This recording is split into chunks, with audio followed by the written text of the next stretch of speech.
Alrighty, what's up everybody? Peter Gilmore here on this Thursday afternoon. Back to you again with another video right here on Killer of Demons 669. All for watching, make sure you like this video. Hit the subscribe button down below on this channel and all my other channels. Links down below in the description box. Follow me on Facebook and follow me on Twitter. I drop everything and your food is ready. Follow me on Twitter, follow me on Facebook, and share this video all over the internet. And tap that bell, turn on all my notifications so you never miss an upload. And YouTube can somehow, some way send out my videos to you, and you can watch them firsthand. And leave a comment, leave a couple of questions for a future Q&A, and all that other good stuff. That's it. So like, share, comment, and subscribe. Most importantly, subscribe and tap that bell, turn on all my notifications. That's all I gotta say about that. Alright, ladies and gentlemen, on this Thursday afternoon, February the 27th, 2020, and your food is still ready. Go pick up your food. God damn it. It is what it is. So, the internet is buzzing right now because the of Super Showdown 3, it just ended a little while ago. And I'll give you my review in a little bit, but not now, I mean, in my next video. But I have to say that Super Showdown 3 sucked! It fucking sucked. I watched it up until when Taku came out to destroy AJ Styles. And I went out to do a couple chores. I was like, fuck this pay-per-view, I'm going out. I come back, and I caught the ending of Bayley and Naomi, which Bayley retained the belt with help from her shirt. Really, Bayley wins. They should have had Naomi win this fucking match, but I guess they're gonna save it for Mania. And then Goldberg beats The Fiend and wins the Universal title for the second time. Which makes no fucking sense at all. So now, at WrestleMania, it's going to be Goldberg facing the winner of the Elimination Chamber match, which is most likely going to be Roman Reigns. We're going to get Spear versus Spear, Goldberg versus Roman Reigns at WrestleMania for the Universal title. You know who's going to win. Roman's going to win the belt for the 4th time. And then we're going to see Cena versus The Fiend, Bray Wyatt. Bray Wyatt's going to get squashed again. Cena's going to win because he has to be Super Cena versus Super Cena strength. Get over at WrestleMania. But really, I would like to have Bray Wyatt destroy Cena. But it's not going to happen. Because WWE fucking sucks. That's why AEW is much, much, much better. They don't have to do this bullshit. They do things that make sense once in a while. They make sense. WWE does not make sense. But I'll get to that shitty pay-per-view in a little bit. But right now, I know it's a little late, but it is what it is. It coincides with the review. It is time for your late and out-of-date Monday night review for February the 24th, 2020. From some shithole in America. Oh, I think it was from Winnipeg, Manitoba, Canada. The home of Chris Jericho.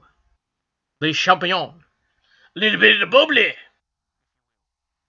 So I don't have any bubbly with me. I have some Pepsi. Does that count as bubbly? If you mix it with champagne, I guess it works. But I digress.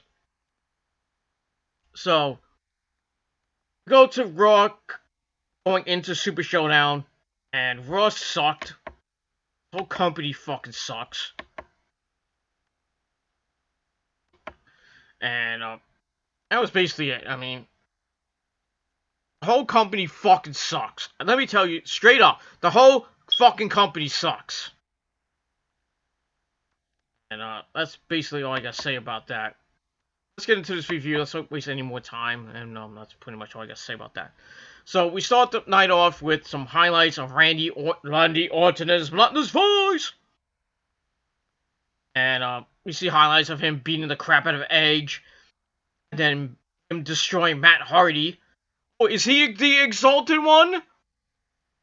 Oh, Dark Gunner said that Christopher Daniels will be obsolete! Maybe it's Jeff Hardy being the Exalted One.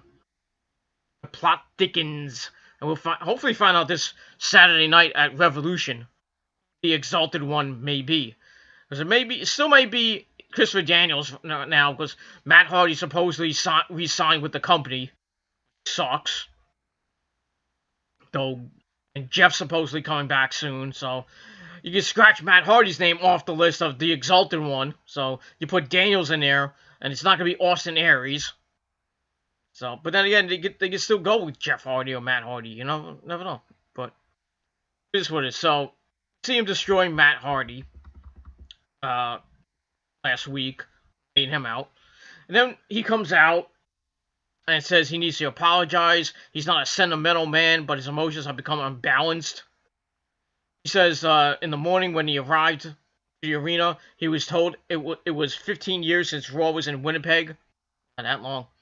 He was 24 back then, and on the show, he was the Intercontinental Champion and was punched in the face by none other than someone who loved him like a brother, Edge.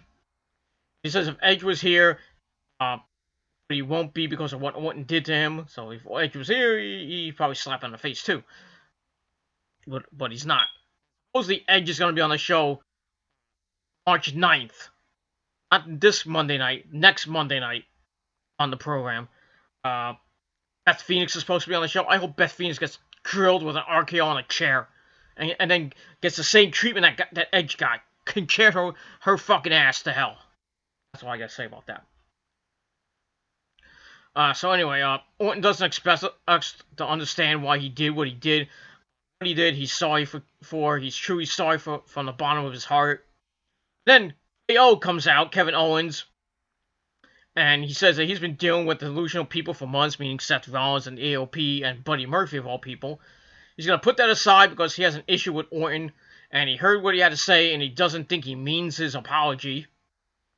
He's like, drop the act, tell us why you did what you did.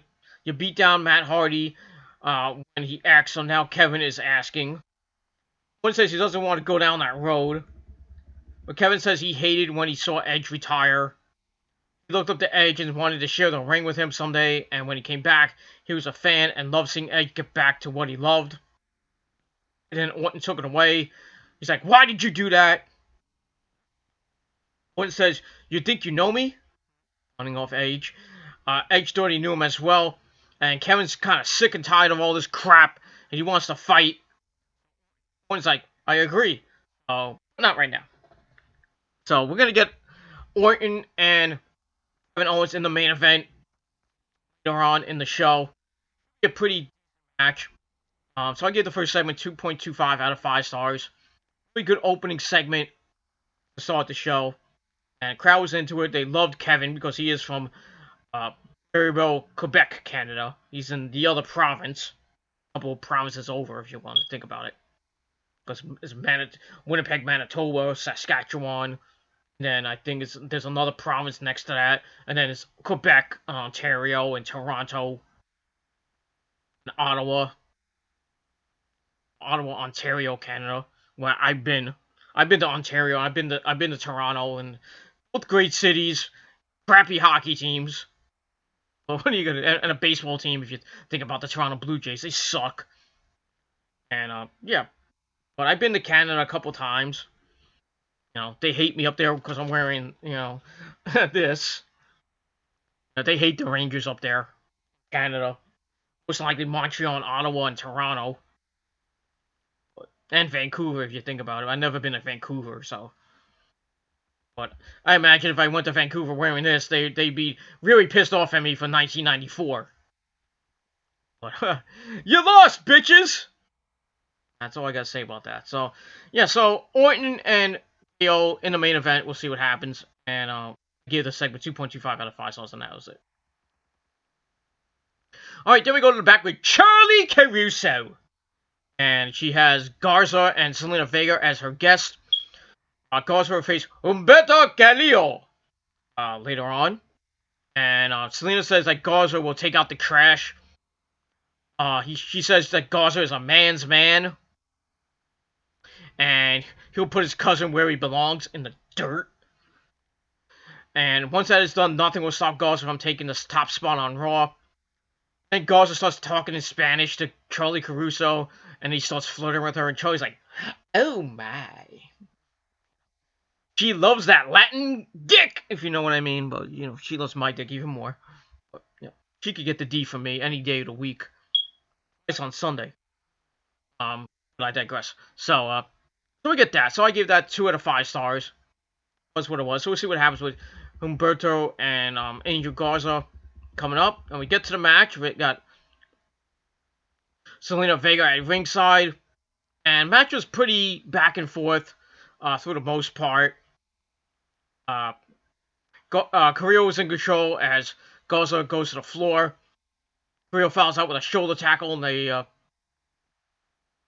they go back and forth. Carrillo counts into a Hurricane Rana, and then he falls up with a drop kick, and then he hits a suicide dive to the outside. He starts working on him on the floor, but he whips Garza to the barricade and rolls him back in, covering for a 2.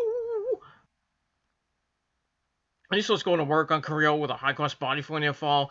Garza comes off the back handspring elbow with a drop kick, and then goes to work on Carrillo, but Carrillo counters back, heads up top, fouls with a missile drop kick for a near fall. Then goes some ground and pound a little bit. Garza knocks him off the ropes in the tree of whoa! Then he takes off his pants, making the ladies scream. And then he starts going to work on Carrillo, but Carrillo fires back, falls with some strikes and kicks, and a springboard arm drag. Garza goes to the floor, and Carrillo goes to foul him out. Garza comes out with a super kick. They go back in, goes for a near fall. Carrillo comes back. The head kick, they trade kicks on the apron, and both men go down. And then Carrillo falls with some stomps, some strikes. They go back and forth once again. And then Carrillo catapults Garza, but Garza fires back, falls with a moonsault to the floor. As we go to break, we come back. Humberto counts into a standing Spanish fly for a near fall. Goes up top, but Selena Vega distracts him, which allowed Garza to attack, follows him up, and then hits an avalanche Spanish fly on a Joel Maximo.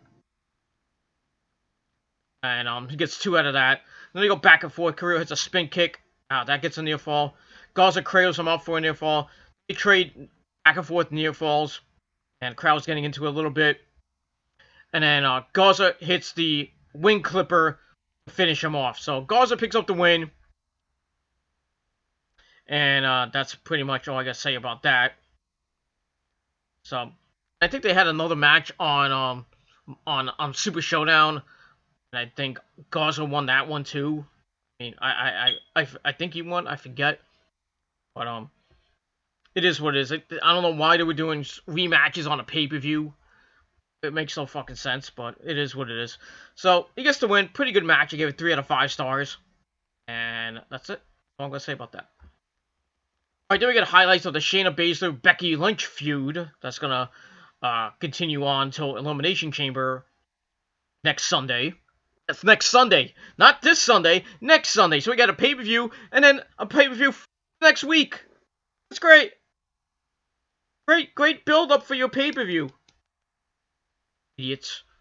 So we get that. So we'll see what happens with that. We got a Elimination Chamber contract signing with all the women in the chamber later on. So we'll see what happens with that. And then we get to our next match. Ricochet, the man who got beaten 90 seconds by Brock Lesnar, takes on Luke Gallows. It was an match. It was alright. It wasn't great. Ricochet wins as he hits the recoil and then hits the top rope shooting star press for the 1-2-3 to beat Luke Gallows. He came out with AJ and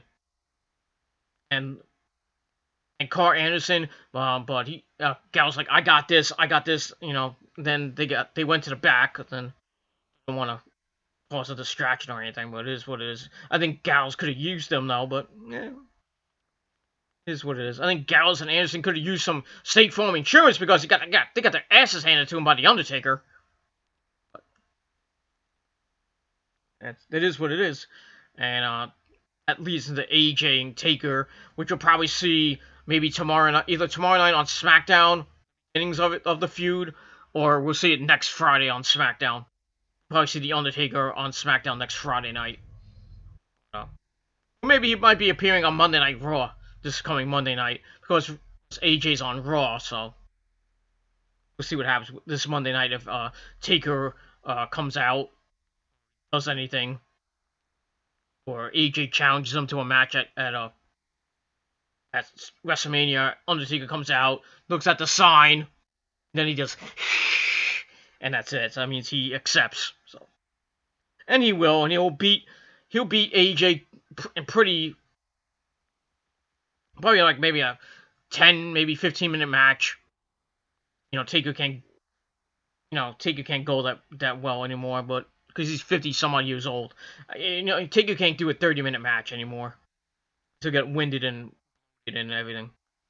That's it. So Ricochet picks up the win over Luke Gallows match. I gave 2.25 out of 5 stars. It was decent for what it was. And that's it. And then afterwards, the OC argues backstage, and AJ says a miracle may happen for Ricochet at Super Showdown, and if it happens, he's gonna take the title from him. Then Aleister Black comes in, and AJ runs him out and says, "This is the OC. We're the original, the only club." And then they beat down Aleister Black, laying the boots to him. Which will play into next week's show, where Aleister Black will take on AJ Styles 1-on-1, which may play inside with Taker maybe coming out. Maybe you have Taker versus AJ versus Aleister Black. I'd rather have Taker versus Aleister Black instead of Taker versus AJ. Because the promos would be freaking legendary. It is what it is, and that's it. But they're not going to do that. Probably not yet. I would think they might, if they want to do that match, or do it at SummerSlam. Start the feud up, maybe right around the Money in the Bank. Maybe before Money in the Bank, maybe at the pay-per-view before Money in the Bank. Or after, it doesn't matter, whatever. But before August, before July, around July. They should start that pay-per-view. If they do a pay-per-view in July. Probably be, I would think, maybe Extreme Rules. I don't know what the pay-per-view schedule is after WrestleMania. But we'll see what happens from that. And that's it. So, we'll see what happens with that. So, I gave that after segment 2.25 out of 5 stars. And that's it. Alright, then we get Brock Lesnar and Heyman coming out to do a promo. Paul does his usual shtick and says people have been trying for years to brand themselves. Brock doesn't need any of that because Brock doesn't have to brand himself. The fact is that Brock has been the best since 2002 and reigns as champion whenever he feels like it. And that's why he holds the belt for so damn long that he doesn't defend it except at a big name pay-per-view. It is what it is. Brock taking people to Suplex City is a rare event, so when it happens, it's special. And he says he's going to lay waste to Ricochet and will give him a beating because Brock feels like he owes Ricochet one. And it will be special and more so than usual. The stakes have never been higher because if Ricochet wins, he goes on the main event WrestleMania and faces Drew McIntyre. And if that happens, it changes everything about WrestleMania. He says if my aunt had balls, she'd be my uncle. So Brock will end him, and that is a spoil. That's not fact. That is a spoiler. And then he's gonna defeat Drew at WrestleMania. Possibly they might do that. There's no way Brock is gonna lose to Drew. As much as I want Drew to win at Mania, they might have Brock beat Drew, and then Drew fights for another title shot, and he gets it at SummerSlam, and then he wins it at SummerSlam. That's what they probably will do, knowing WWE and their freaking logic, which goes in so many directions. It's freaking irritating. And that's it. So that ends the segment. Oh, I gave it 2.5 out of 5 stars. That was it. We go Brock promo, and we'll see what happens. Like I said earlier, he beat Ricochet 90 seconds to win the belt. So he's on his way to facing Drew McIntyre for the for the WWE title at WrestleMania. Might appear this Monday night on the show. Maybe to maybe a stare down, or maybe Brock beats down Drew again, or Drew beats down Brock. Who knows? But see what happens with that, and we move on, and that's it. All right, then we get to Aleister Black and Eric Rowan, a rematch from last week. Pretty decent match, wasn't all that. Aleister Black defeats Eric Rowan by not one but two Black Mass kicks. During the match, Rowan dumped Black, follows him out, slams into the barricades, runs him into the steps, taking out his cage. Ooh, so nothing came out. Just the cage fell, and that was it. And then Rowan almost got counted out because he was checking on the cage. Oh, my precious tarantula! That's what I think is in there. It could be a Daddy Longlegs tarantula or a Black Widow tarantula, but it has to be something very disgusting. But maybe it's a goat's head. I don't know, or a horse's head or something. But I guess we'll never find out. I don't know. Hopefully, we will find out sooner than later in that damn cage. But Aleister Black picks up the victory once again. He stays undefeated on Raw, undefeated period. So we get that, and then afterwards, Aleister Black calls out AJ Styles for a match next week on the program. So we see Aleister Black and AJ Styles doing battle next week.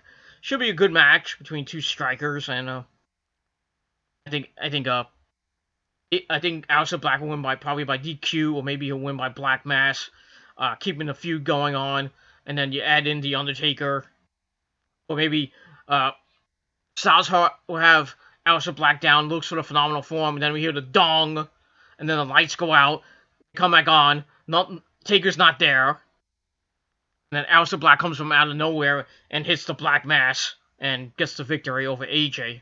That's probably what's gonna happen, but it is what it is. So Aleister Black defeats Eric Rowan. Match I gave 2.5 out of 5 stars. It was pretty good for what it was. And that's pretty much it. And that's it. Alright, then we get a sit-down interview with Drew McIntyre, Charlie Caruso as well. He says he doesn't care who he faces at WrestleMania. He just wants a shot at the WWE title. It was something promised to him, and Vince anointed him the chosen one. Going back to that thing from like years ago. If he was the chosen one, he would have been the champion already. Many years ago, but yeah. They had to make him a jobber and join 3MB with a couple more jobbers and Heath Slater and Jinder Mahal. They just ruined him after that. He goes to TNA, wins the world title. Then he was in Evolve, won the tag team belts with Johnny Gargano. And they broke him up.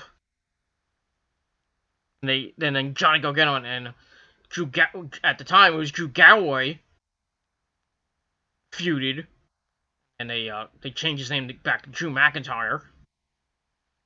But he came back to NXT, and then he was supposed to have a feud with Adam Cole, but he got hurt, and it was supposed to be a title match, and then Drew got hurt.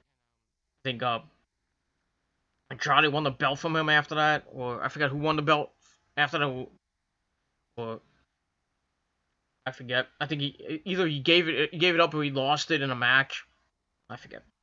Anyway, so Drew says he's never won the world title and he blames himself for that. And he got fired, deservedly so, and didn't think he'd ever return. He was angry and bitter with him.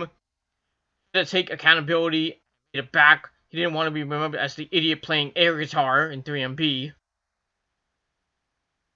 And he says Triple H kept tabs on him, brought him to NXT, where he succeeded and won the belt. It was cool to return to Raw 4 years to the day he was released. He left a boy and returned a man. He won the Royal Rumble, eliminated Brock, and did so because he had to because his career depended on it. And this was his chance, and he took it. And he doesn't care who he faces, he just wants the title to fulfill his destiny. So that was that for Drew McIntyre. Pretty good promo. I gave it 2.5 out of 5 stars. And that was that. And we move on from there. Alright, then we get to R-Truth and Truth TV, his winter edition. He brings out Lashley and Lana. Lana looking hot. Truth says he has so many questions, but Lana interrupts him. Truth has a match with Lashley, and the crowd starts chanting for Rusev, continuing this stupid storyline, which never ends. Truth says Lashley is really, really, really big, and he'd rather ask him questions and ask if Lashley has seen Sonic the Hedgehog, that movie that supposedly did pretty good. I didn't see it. I don't really care to see a Sonic the Hedgehog movie. I'd rather play the game than watch the movie. That's just me. With that, so I give that 2 out of 5 stars. Then we get to a match, and Lashley beats him in 1 minute. Truth starts doing his Super Cena crap, the Fight Knuckle Shuffle. And he tries to go for the AA, and Lashley got out of it, and then he hits the spear to get the victory in a squash match that lasted a minute. So I gave that 1 out of 5 stars. Didn't give 2 craps about it. And that's pretty much it for that. And that was it. After that, we get a Becky Shayna video package once again. And then we find out next week, Rey Mysterio and Humberto Carrillo will tag up to face Garza and Andrade. So Selena Garza will have her hands full with 2 of her clients. See how that plays out and see if they can gel being under the same manager. I think it'll work, but you never know. They're kind of teasing a fatal 4-way at WrestleMania between all 4 of those guys, and looks like that Angel Garza might win the United States title. I really don't want Humberto Carrillo to win it because it'll be just boring with him with the belt. That's all I gotta say about it. Rey winning for a 3rd time. I don't care. Rey's gonna be gone anyway soon. So that's it. Maybe Dominic will come out and we'll finally get Rey versus Dominic. We should have had at WrestleMania. Maybe we'll have it at SummerSlam. It is what it is. Maybe they'll hold off until next year when WrestleMania is in Los Angeles. But since Rey's from San Diego, I do the California connection and then have Dominic beat up Rey before WrestleMania. Says you always brought me down, blah blah blah. Do this stupid angle with Dominic and Rey. Like, Uncle Eddie was better, something like that.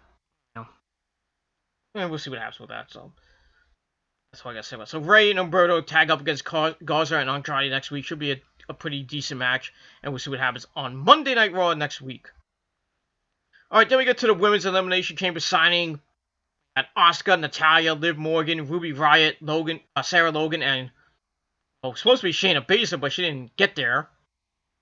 She wasn't out there yet. Jerry Lawler is the host. Poor guy.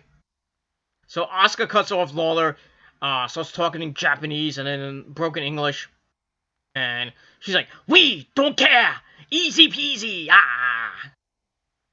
And mentions Shayna not being there. Lawler says that Shayna may be running late or it's a no-show. Then Sarah Logan signs. Natalya then signs. Gives it to Liv Morgan. She signs the contract right in front of Ruby Riott. Shows it in Ruby Riott's face. She signs the contract. And then Asuka signs the contract. And then Shayna Baszler arrives through the crowd. She comes in. She locks eyes with Natalya. And we thinking maybe there's something going with Natalya and Shayna. Who knows? Shayna then signs the contract, says them all down, and then Asuka gets on her mic, and she goes up to Shayna and says, "Bite me!" And then she shoves Natalya down. She's pissed off Natalya. They go at it, and I can't fight! And then Liv Morgan jumps over the table on a Ruby, and they start brawling. Sarah Logan's trying to break everything up because, the Riot Squad have imploded. And Shayna just stands there like, I didn't do anything. Fine with me. And then Becky Lynch comes out. They start having a brawl. And referees have to separate everybody. But they break free. They brawl some more. And then they brawl some more. They brawl some more. And that was pretty much it. Another chaotic contract signing, which always happens on or SmackDown or at a pay-per-view. But nobody went through a table this time. It was just utter chaos. So it was pretty decent. I gave it 2.25 out of 5 stars. And that was that. We move on. Alright, then after that, we get the Street Profits arriving and talk about getting involved with Seth Rollins and his disciples.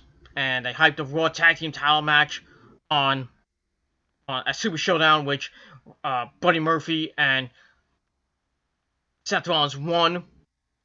They got the pin after Seth Rollins curb stomped, I believe it was Dawkins on the apron, and then Murphy pinned Montez Ford with a handful of ties to get the win.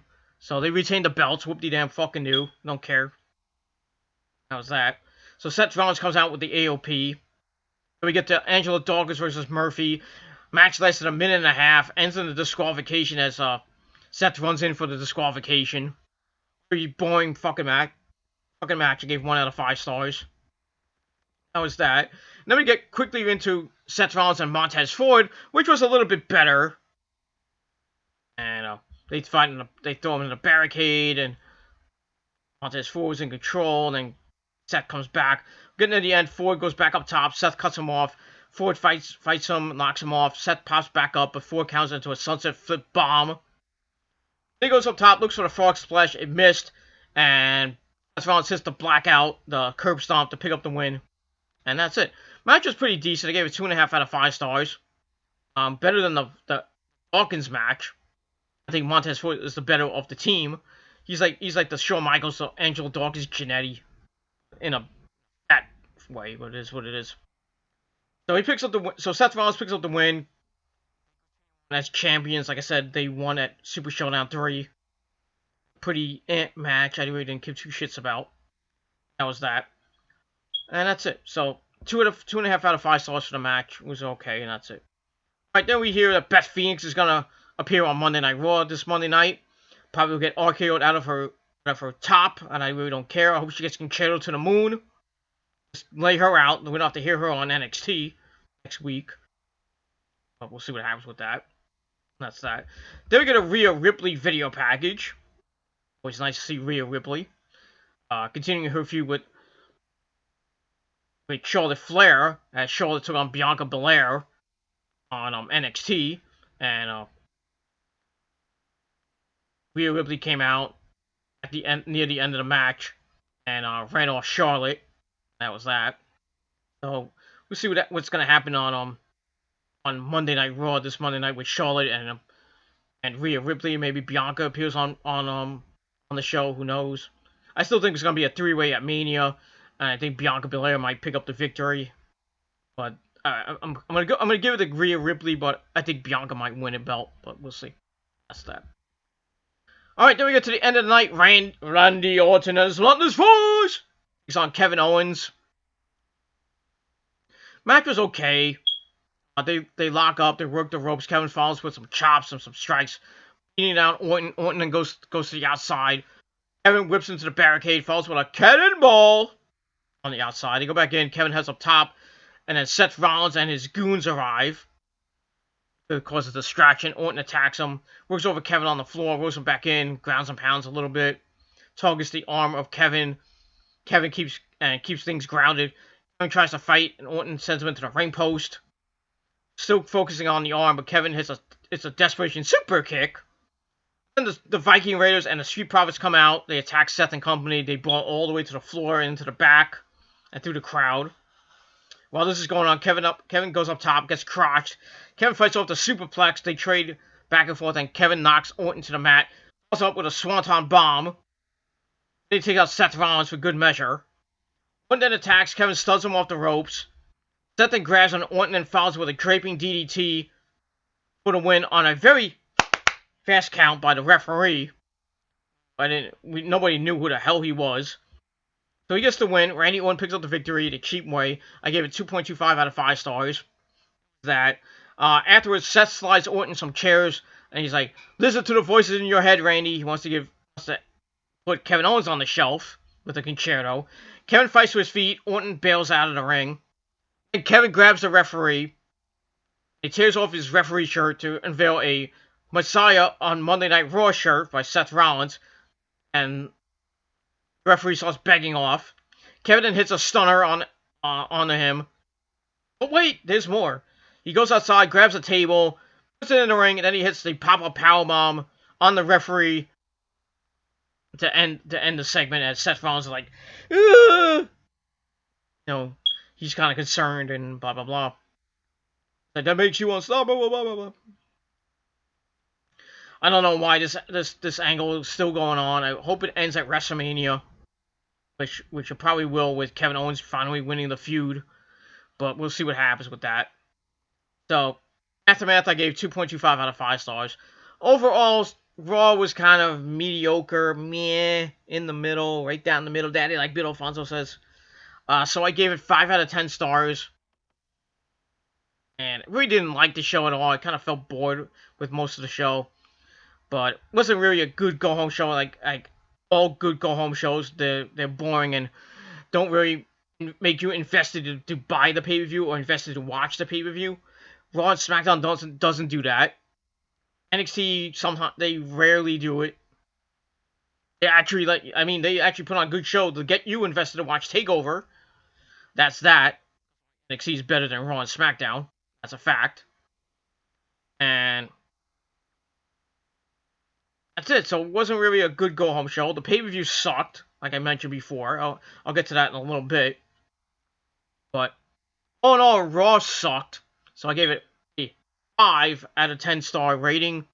Right down the middle. I don't really give two shits about the show. We'll see what happens this Monday night on Raw. The aftermath of their aftermath show of Super Showdown 3. We'll see what happens with Seth Rollins and the AOP and Buddy Murphy with Kevin Owens and company. Doesn't have Samoa Joe to help him because Samoa Joe got suspended for 30 days because he failed a wellness policy. That sucks to be him. Samoa Joe's just getting in. He's injured. He's just something wrong with Joe. I don't know what his problem is. He's been having it for the last couple years now. Even when he was champion in NXT. He had that good match with Shinsuke, and then that was that. And he goes up to the main roster and just, as all NXT people do, suck. And that one feud with AJ that was pretty decent. Indeed. That was that. That was the only good feud he had was with AJ Styles, and that's it. Everything else, his U.S. title run wasn't even that good because he didn't hold it that long. And that was it. Samoa Joe's just been misused, and he's been injury prone. He's just having a bad 2020, and to top it off with a wellness penalty violation, so he'll be out till the end of March. So he'll probably be back by WrestleMania, I would think. I don't know what they're gonna do with him, if they even do anything with him at WrestleMania. Maybe they'll put him in the Andre the Giant Battle Royal if they want to make him win that. I don't think he's going to win that. I don't even care who wins the Andre the Giant Battle Royal at this point. It's just going to be a bunch of jobbers and mid-carders in that thing. If they gave it to anybody, I would give it to Eric Rowan. Why not? Just give it to him just out of spite. Because they're not really doing anything with Rowan except for the stupid cage that nobody knows what the hell was in there. Except maybe a tarantula or a goat's head or something like that. I would have Rowan win the Andre the Giant Battle Royal. I would have they're gonna have the Women's Battle Royal. I don't know who's gonna win that. Personally, I would have maybe Io Shirai to win that. Or maybe can't have Kairi Sane because they're probably gonna defend the belts against Beth Phoenix and Natalya and lose the belts right there. And Kairi and Asuka probably go bye-bye. We don't know if they're gonna come back to WWE or not. I haven't heard anything. I heard they might go back to Japan and go back to Stardom and Shine and maybe Shimmer, come back to do all the female WSU maybe. They'll go back to Shine and Stardom and Shimmer maybe WSU in the States. Who knows? But maybe WWE will keep them around. Because they really have no tag teams, and maybe they'll have Shayna Baszler and Asuka go at it one-on-one when Shayna wins the Raw Women's title, because they need they need challenges for Shayna. So you got Natalya. They teased that. They teased Asuka versus Shayna. They teased that, like I said. So they got 2 challengers basically right now, and Becky. So that's 3. Shayna Baszler's title when she wins it at Mania. If they even go with Shayna to win it, which I hope they do. If not, it just makes no sense to have Becky hold the belt for over a year and be this dominant champion when she really hasn't really faced that many decent challenges except for Asuka, and that's it. But that's it. We'll see what happens with that. And with Kevin Owens and the AOP continuing their feud, we'll see what happens with that. And we'll see what happens with Rey, Mysterio, Andrade, Garza, and Humberto Carrillo. We'll see what happens with that tag team match. Should be a pretty good match. And much more on Monday Night Raw this Monday night from wherever in America. And it's going to be from Brooklyn this Monday. I forgot. So Brooklyn, New York gets Monday Night Raw. So that should be a good show. I'm not going to it. I don't have the money for it. But I will be reviewing the show coming up next week. Probably next next Wednesday. It's coming Wednesday. I'll do the review of Monday Night Raw. So get you under that.